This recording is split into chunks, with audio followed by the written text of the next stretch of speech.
Hello artist. Welcome back to the art lab by Nehal Shah. कभी आपने notice किया है, आप same object, same drawing, same subject पर काम करते हो, सेम कलर यूज करते हो, फिर भी ड्राइंग थोड़ी सी वीक लगती है। और कभी सिंपल सी ड्राइंग भी वाव लगने लगती है। इसका रीजन पता है क्या है?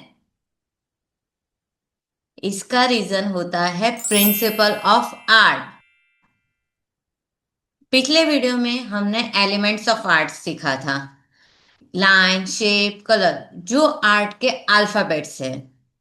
आज हम सीखेंगे डिजाइन के रूल्स, यानी प्रिंसिपल ऑफ आर्ट, जो बताता है कि इस एलिमेंट को कैसे अरेंज करने हैं ताकि art work balance, attractive and professional लगे।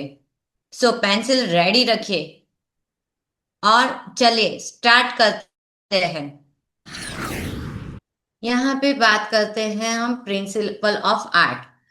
फर्स्ट टॉपिक है balance, contrast, emphasis, movement, rhythm, proportion और यूनिटी।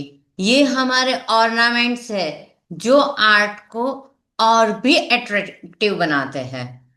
इससे हम हमारे आर्ट को अपर लेवल पर ले जा सकते हैं।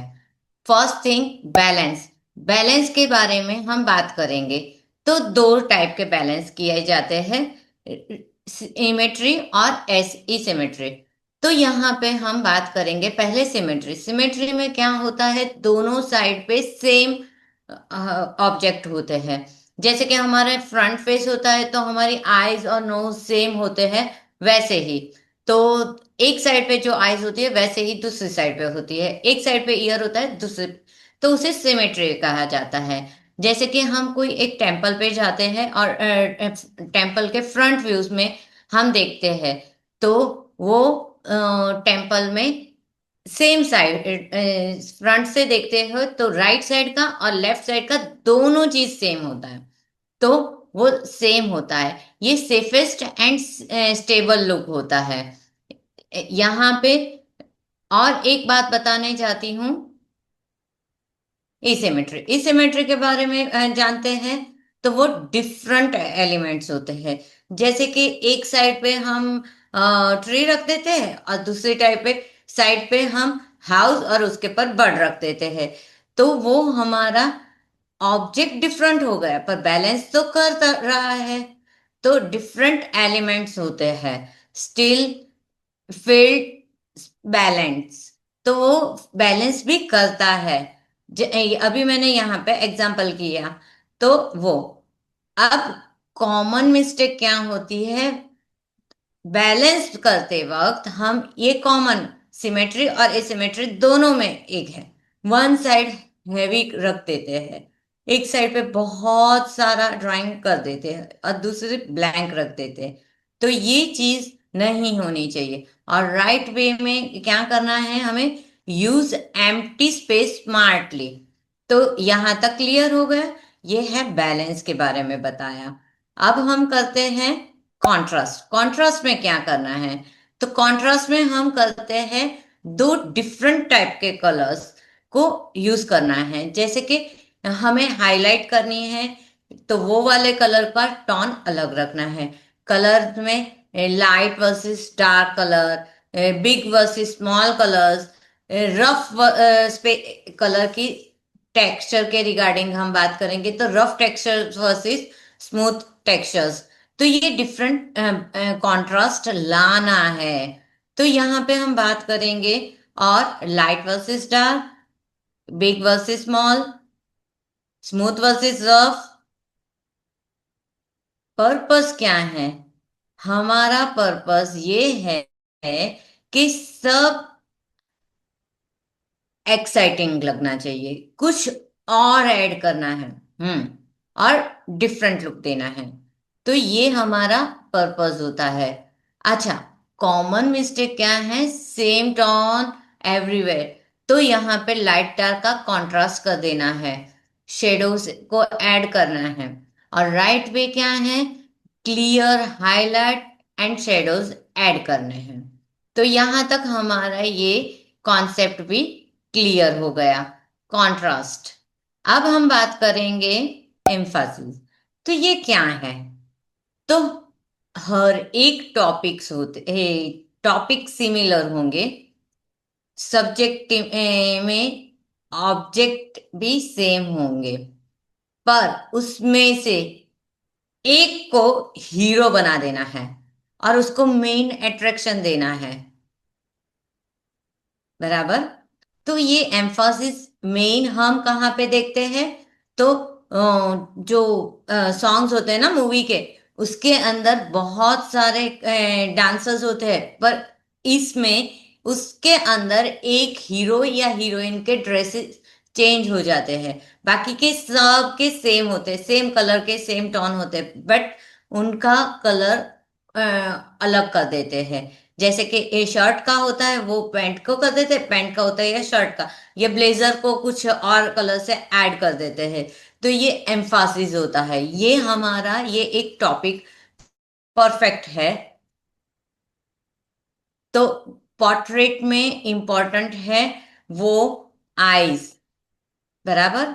लैंडस्केप में बनाते हैं तो सन को हाईलाइट करते हैं, हीरो के कैरेक्टर बना देते हैं, ट्री या कोई एक चीज को, हाउस को क्रिएट कर देते हैं हम।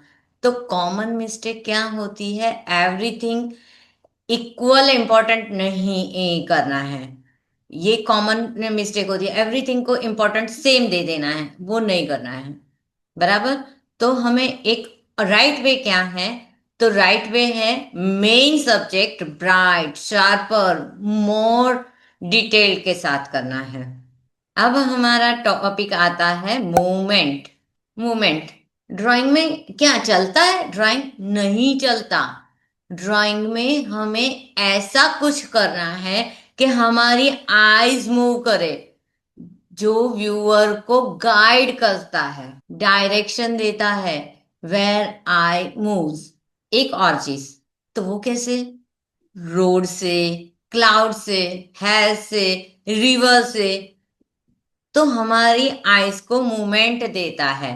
तो मिस्टेक क्या करते हैं? हमारी कॉमन मिस्टेक क्या होती है? स्टिफ बना देते हैं, स्ट्रेट बना देते हैं। तो वो ड्राइंग को स्टिफ कर देता है, उसको मूवमेंट, रिदम मूवमेंट नहीं आने देता है। तो हमें रियल वे क्या यूज करना है? राइट वे है कर्व्ड लाइन, डायरेक्शन, स्ट्रोक को ऐसे बनाओ कि कोई डायरेक्शन मिले। तो ये एक मूवमेंट होती है। अब आता है पांचवा पॉइंट, जो है रिदम। रिदम क्या है? तो वो फ्लो होता है मूवमेंट को, और रिदम को प्रॉपर समझना है।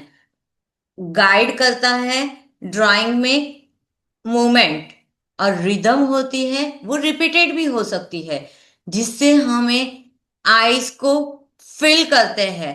वो मोस्टली कर्व्ड लाइन से होती है। ड्राइंग को भी हम मूवमेंट एक थिंग की होती है, जबकि रिदम बहुत बार रिपीट किया जाता है। रिपीटिंग एलिमेंट्स होते हैं। विंडोज, लीव्स, वेव्स, वो क्या होते हैं? विंडोज को एक ही डायरेक्शन में बनाते हैं, पर उसकी प्रपोर्शन छोटी बड़ी, कहीं पे दूर तक जाती है तो बहुत छोटी स्लैंट हो जाती है, तो वो पर्सपेक्टिव में जाती है तो वो टेढ़ी हो जाती है, पर वो प्रॉपर होनी चाहिए। लीव्स, लीव्स बड़े भी, आगे वाले बड़े होते, पीछे वाले छोटे होते, कहीं पे टूटे कटे हुए होते हैं।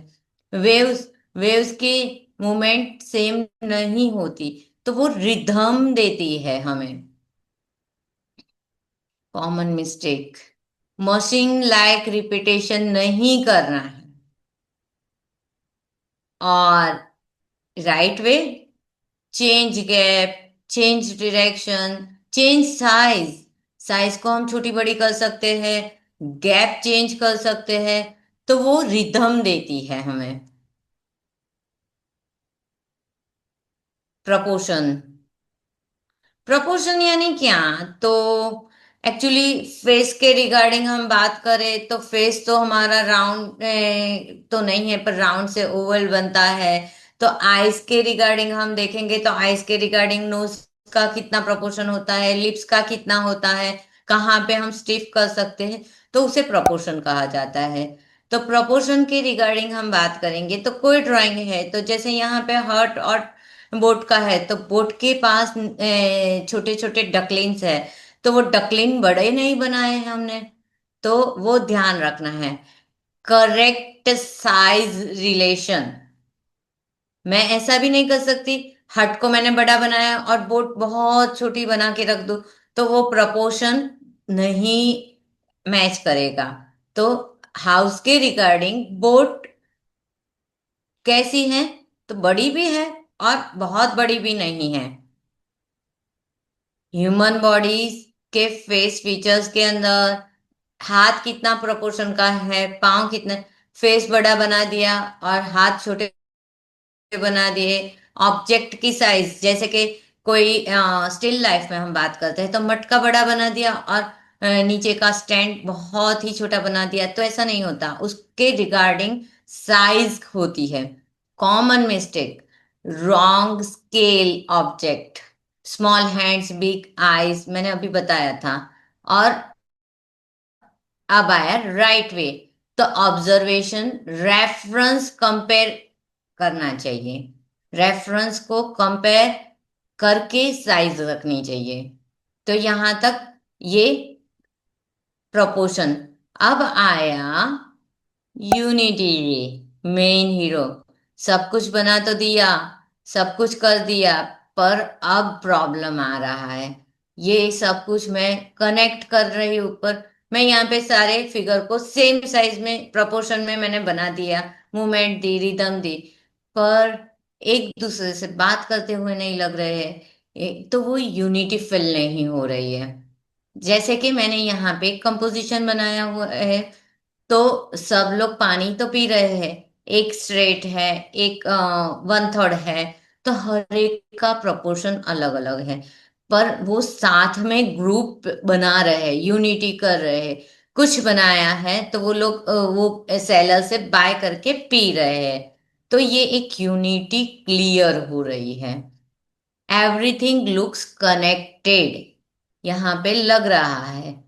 तो उसके बाद हम देखेंगे consistent stroke, same style, same colour. यहाँ पे मैंने ब्लैक एंड व्हाइट टोन में लिया है तो it's okay, black and white सारी चीजें है। पर अगर हम कोई एक पैटर्न में या एक टेक्सचर में या एक स्टाइल में काम करते हैं, तो वो स्टाइल सभी चीज में आनी चाहिए, तो ये यूनिटी होती है। कॉमन मिस्टेक, मिक्स्ड स्टाइल, मैंने यहाँ पे ऐसे स्ट्रोक लगाए और कहीं कहीं जगह पे स्टैंडिंग स्ट्रोक लगाए, ऐसा नहीं करना है, सभी स्ट्रोक एक ही स्टाइल के होने चाहिए। Right way, limited colour plate use करो, वन स्टाइल यूज करो। कलर प्लेट लेनी है, बहुत सारे कलर्स नहीं लेने हैं, तो लिमिटेड लो और एक स्टाइल में ही काम करो। तो ये हमारे हर एक जो हमारे आर्ट के प्रिंसिपल्स थे, उसके एग्जाम्पल्स, क्या कॉमन मिस्टेक्स है, क्या सही मिस्टेक्स है, वो सारी चीजें मैंने बताई है। आप लिख के रखना जिससे आपको आर्ट बनाते वक्त हेल्पफुल हो। हमारे मेन कैरेक्टर फिर से रिवाइज करती हूँ, बैलेंस, बैलेंस जो सिमेट्री और एसिमेट्रिक होता है। दूसरा है कंट्रास्ट, कंट्रास्ट कलर से ला सकते हो, बड़े छोटी चीज से, रफ सरफेस और स्मूथ सरफेस से। एम्फासिस यानी कि मेन हीरो, हीरो को डिफरेंट कर दो। मूवमेंट, मूवमेंट यानी हमें गाइड करती है आइज को, किस तरह से हमें जाना है, कहाँ से आइज को मूव करना है। और रिदम, रिदम के बारे में हम बात करेंगे, वेव्स तो है पर कहीं साइज बड़ी है कहीं छोटी है, तो वो रिदम लाता है। प्रोपोर्शन, प्रोपोर्शन क्या है, तो कनेक्टेड जो चीज है उसकी साइज सेम नहीं होनी चाहिए, छोटी बड़ी कंपैरिजन करना है। और यूनिटी के अंदर एक हमें ग्रुप फिल करवाना है, एक चीज के साथ हमें अटैच करना है। तो ये थे हमारे 7 main character, principal of art, hero. और हम बता सकते हैं इसे ऑर्नामेंट्स। इससे हम उस हमारे आर्ट को डिफरेंट कर सकते हैं। अगर आप इस रूल को फॉलो करते हो तो बिगिनर ड्राइंग भी प्रोफेशनल आर्ट वर्क लगने लगती है। लाइक करो अगर बैलेंस और कंट्रास्ट समझ में आ गया। कमेंट में बताओ कौन सा प्रिंसिपल आपको सबसे डिफिकल्ट लगता है। चैनल को सब्सक्राइब करो क्योंकि नेक्स्ट वीडियो में मैं कलर थियरी और कलर के बारे में बताने वाली हूँ। This is the art lab by Nehal Shah, जहां आर्ट सिर्फ बनाया नहीं जाता, समझा भी जाता है। अगर आप चाहो तो नेक्स्ट में कौन सा कलर थियरी के बाद आपको कौन सा वीडियो देखना है, तो उसके बारे में आप मुझे कमेंट में लिखना कि नेक्स्ट हमें ये वीडियो भी चाहिए। थैंक यू और कीप क्रिएटिंग। बाय।